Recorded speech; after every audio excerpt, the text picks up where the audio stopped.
नमस्कार, मैं हूं निश्चित दुबे। आप देख रहे हैं कशिश न्यूज। तो लोक आस्था का महापर्व चैती छठ चल रहा है। दूसरे दिन आज खरना है और छठ व्रतियों ने आप प्रसाद बनाया है। आपको बता दें कि इसके बाद 36 घंटे तक निर्जला उपवास रखेंगे और चैती छठ के तीसरे दिन सोमवार की शाम अस्ताचलगामी और चौथे दिन मंगलवार की सुबह उदयगामी सूर्य को अर्घ्य दिया जाएगा। तस्वीरों में आप साफ तौर पर देख पा रहे हैं व्रती। तो लोक आस्था का महापर्व चैती छठ चल रहा है और आज खरना है और इस अवसर पर व्रतियां प्रसाद बना रही हैं। खरना की तमाम तस्वीरों के लिए, तमाम जानकारी के लिए संवाददाता गौतम इस वक्त हमारे साथ जुड़ चुके हैं। कितनी उत्साह देखने को मिल रही है गौतम व्रतियों में? निशु देखिए, छठ का जो एक त्यौहार आता है वो एक विशेष है। देखिए, बिहार में खासकर लोक आस्था का महापर्व कहा जाता है। देखिए, दूसरे राज्यों में भी छठ पूजा आयोजित की जाती है, मगर बिहार और यूपी में जो इसकी एक जो कही जा सकती है एक लोगों में जो विश्वास है वो देखने को मिलता है। खासकर पटना के गंगा घाट पर इस पूजा को करना एक विशेष महत्व होता है। देखिए, तमाम लोग कार्तिक का छठ करते हैं, उसके बाद चैत का ये जो छठ होता है ये बहुत ही जो कठिन माना जाता है। देखिए, गर्मी का दिन होता है और इस समय 36 घंटे तक निराजल उपवास करना एक बहुत ही कठिन समय है। वैसे में आप जब गंगा घाट पर खुले आसमान के नीचे यानी एक टेंट के सहारे रह रहे हैं तो ये आस्था आप में कितनी कूट कूट कर भरी हुई ये बताता है। देखिए, गंगा के घाट को तैयार किया गया उन तमाम छठ व्रतियों के लिए जो यहाँ पे आके अर्घ देंगे, मगर वैसे छठ व्रती भी यहाँ पे पहुंचे हैं जो यहाँ पर रुक कर यानी जो उदयगामी सूर्य को अर्घ देना है तब तक ये पूरा पूजा संपन्न नहीं हो जाता, तब तक लोग यहाँ पे रुकेंगे। और देखिए, एक दो परिवार जो है यहाँ पर आकर उन्होंने यहाँ पर छठ पूजा करने को लेकर जो है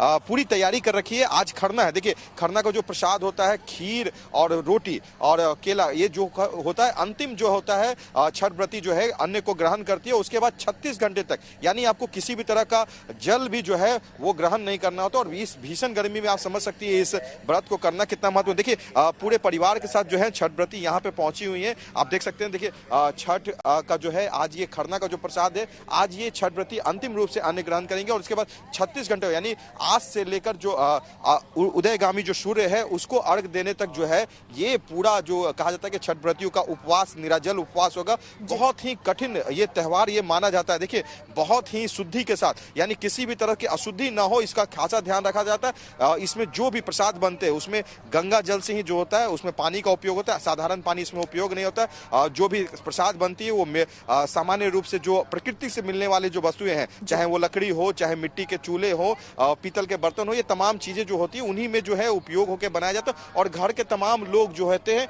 इस पूजा को संपन्न कराने के लिए छठ व्रती को सहयोग करके। देखिए, बहुत ही कठिन व्रत होता है। देखिए, छठ व्रती जो है यहाँ पे प्रसाद ग्रहण कर रही हैं, लोग जो है यहाँ पे परिवार के लोग भी जो है यहाँ पे पहुंचे हुए हैं, महिलाएं भी जो है यहाँ पर पहुंची हुई हैं ताकि उनको ये जो मदद करना हो। क्योंकि देखिए, घाट पर आके पूजा करना एक विशेष जो होता है एक ये जो कहा जाता है कि एक महत्व होता है। कुछ महिलाएं हैं उनसे हम बात कर लेते हैं।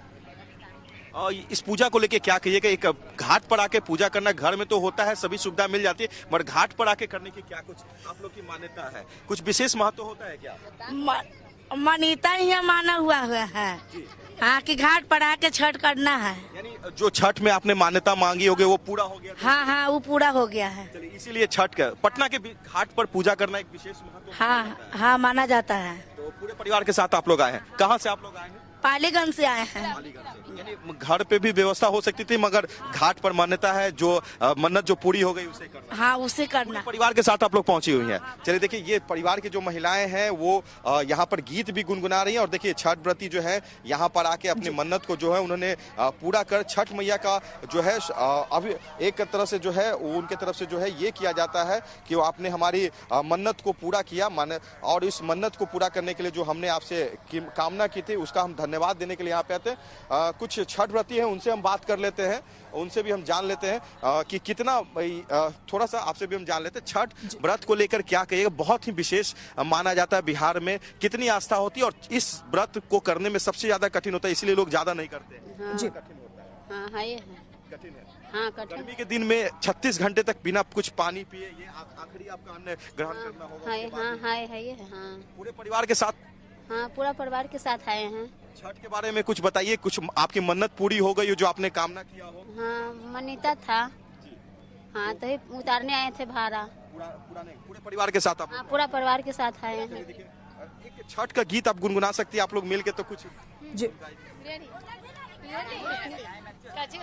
छठ का कुछ गीत एकदम कहेंगे।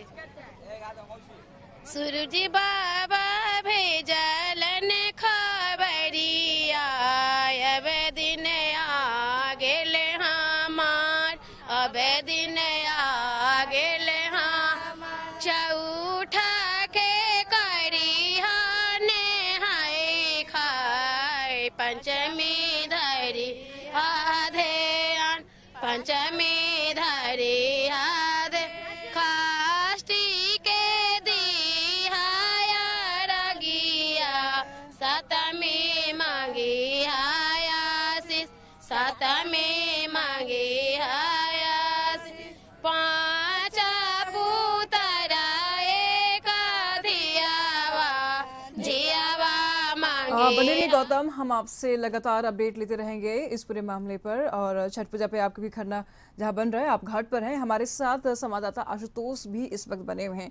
आशुतोष, आप बीजेपी एमएलसी संजय आयुब के घर पर आप वहां मौजूद हैं और इस दौरान मुख्यमंत्री नीतीश कुमार भी प्रसाद ग्रहण करने के लिए आने वाले हैं। हालांकि ये धार्मिक मामला है और ऐसे में मुख्यमंत्री नीतीश कुमार प्रसाद ग्रहण करने के लिए आ रहे हैं बीजेपी एमएलसी के घर पर।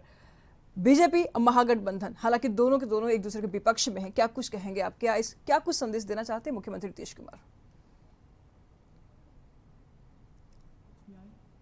देखिए ज़रूर चैत में जो छठ पर्व होता है उसको उसकी धूम देखने को मिल रही है और स्वाभाविक तौर पर आमतौर पर ऐसी तस्वीरें जो हैं वो अक्टूबर नवंबर महीने में ही देखने को मिलती है। लेकिन फिलहाल जो तस्वीर है वो हम आपको दिखा दें कि किस तरह से जो चैती छठ है वो मनाया जा रहा है। बीजेपी के एमएलसी है संजय मयूख, उनके आवास में भी चैती छठ मनाया जा रहा है और जो सूचना मिल रही है मुख्यमंत्री नीतीश कुमार यहाँ पर पहुँचने वाले हैं, कुछ ही देर में यहाँ पर पहुँचेंगे। क्योंकि ये जो इलाका है वो विधान पार्षदों के लिए ये इलाका है, यानी ये फ्लैट बना हुआ है और यहीं पर आवास है। मुख्यमंत्री यहाँ पर आएंगे और जेडीयू की जो एमएलसी है कुमुद वर्मा, उनके आवास में भी जाएंगे प्रसाद, छठ का प्रसाद ग्रहण करने के लिए। और दूसरी तरफ हम दूसरी भी तस्वीर दिखाना चाहते हैं, यहाँ पर रंगारंग कार्यक्रम का भी आयोजन किया गया है। क्योंकि आमतौर पर जो चैती छठ की जो परंपरा होती है वो धीरे धीरे अब रफ्तार पकड़ने लगी है, जोर पकड़ने लगी है। पहले आमतौर पर जो लोग थे वो अक्टूबर और नवंबर महीने का ही इंतजार करते थे छठ पर्व के लिए, लेकिन अब चैती छठ का प्रचलन भी काफ़ी तेजी से आगे बढ़ा है। और आज चूंकि खरना का प्रसाद ग्रहण करेंगे छठ व्रती और उसके बाद 36 घंटे का निर्जला व्रत शुरू होगा। लेकिन उससे पहले जो तस्वीर निकलकर सामने आ रही है वो काफ़ी खास है। और चूंकि सब लोग ये जानते हैं कि छठ पर्व एक ऐसा पर्व है जहाँ पर बड़े छोटे का जो भेदभाव होता है वो बिल्कुल खत्म हो जाता है। यानी खास लोग भी उसी परंपरा के साथ छठ पर्व मनाते हैं जो आम लोग मनाते हैं। और आम तौर पर ये माना भी जाता है कि ये सहयोग का पर्व है और छोटे बड़े सभी लोग आपस में मिलजुल कर इस पर्व को मनाते हैं और साथ ही साथ भगवान भास्कर को अर्घ देते हैं। ये चैत के समय जो छठ पर्व होता है वो काफ़ी कठिन माना जाता है, क्योंकि इस वक्त गर्मी जो है वो थोड़ी थोड़ी परवान पर चढ़ती नजर आती है और गर्मी में 36 घंटे का निर्जला व्रत रखना कोई आसान काम नहीं होता है, काफ़ी कठिन होता है। और यही वजह है कि ये पर्व जो है अभी लोगों तक कह सकते हैं कि उतना पॉपुलर नहीं हो पाया है। लेकिन हाँ, ये चीज़ माना जाता है कि चैत में जब छठ पर्व होता है और उस वक्त जो व्रती इस पर्व को मनाते हैं उनकी मनोकामना पूर्ण होती है, क्योंकि ये काफ़ी कठिन पर्व हो जाता है, कठिन वक्त के समय कठिन पर्व हो जाता है। तो हम आपको तस्वीर दिखा रहे थे यहाँ पर कि कुछ ही देर में यहाँ पर सीएम पहुँचने वाले हैं और इसकी तैयारी भी की जा रही है। आप देख सकते हैं धीरे धीरे जो वीआईपी हैं, रामकृपाल यादव जी जो सांसद हैं वो भी पहुँच गए हैं और धीरे धीरे जो वीआईपी है उनका भी आगमन होगा। और चूंकि आज प्रसाद ग्रहण करने का दिन होता है। बने रहिए आशुतोष और गौतम, आपसे लगातार छठ महापर्व पर जानकारी हम लेते रहेंगे।